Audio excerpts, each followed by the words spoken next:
নমস্কার।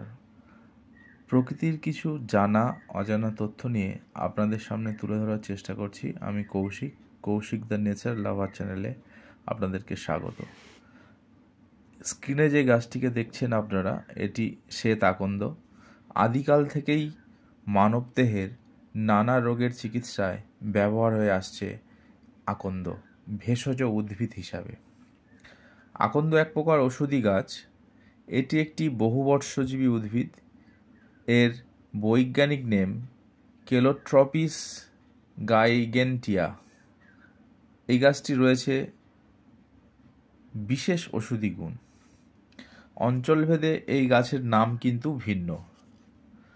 কোথাও একে আকর, কোথাও আক্কান, সিন্ধুক, মান্দার, আকাউইয়া, উষার প্রভৃতি নামে পরিচিত। আয়ুর্বেদ শাস্ত্র ও ইউনানি চিকিৎসায় ঔষধি আকন্দ ব্যথানাশক ও বিষনাশক, উদ্দীপক, পাকস্থলীর সমস্যা, বায়ুনাশক, হজম করার ক্ষমতা বৃদ্ধিতে ব্যবহৃত হয়।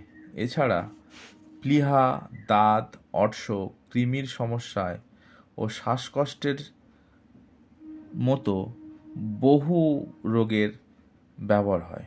এই উদ্ভিদটির ফুল ডায়াবেটিস নিয়ন্ত্রণে সহায়তা করে। আকন্দ পাতা মুখের ব্রণ সমস্যায় ব্যবহার করলে উপকার পাওয়া যায়। সর্দি বুকে বসে গেলে পুরনো ঘি ভালো করে বুকে মেখে তার উপর এই পাতা দিয়ে সেঁক করলে উপশম মেলে। আকন্দ কষের 4 গুণ সমপরিমাণ সর্ষের তেলে মিশিয়ে ঈষৎ উষ্ণ করে খোস মাজরা ও একজিমায় লাগালে উপকার পাওয়া যায়। তবে এর শাস্ত্রীয় ব্যাখ্যাও রয়েছে। এই আকন্দের ফুল ভগবান শিবের অত্যন্ত প্রিয়। সাদা আকন্দের শিকড়ে ভগবান গণেশের বাস।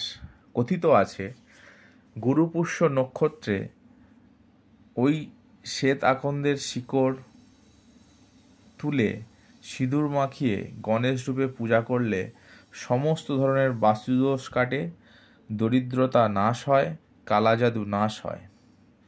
যজ্ঞে এই আকন্দের কাঠ ব্যবহার করা হয়। আকন্দ মানে সূর্য, মধ্যাহ্নের প্রখর সূর্য, প্রখর শক্তিশালী।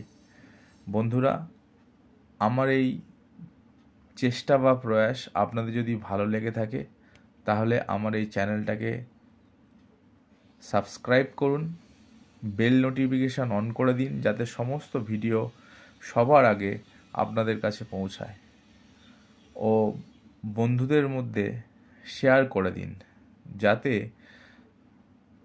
সবাই এই তথ্যগুলো জানতে পারে।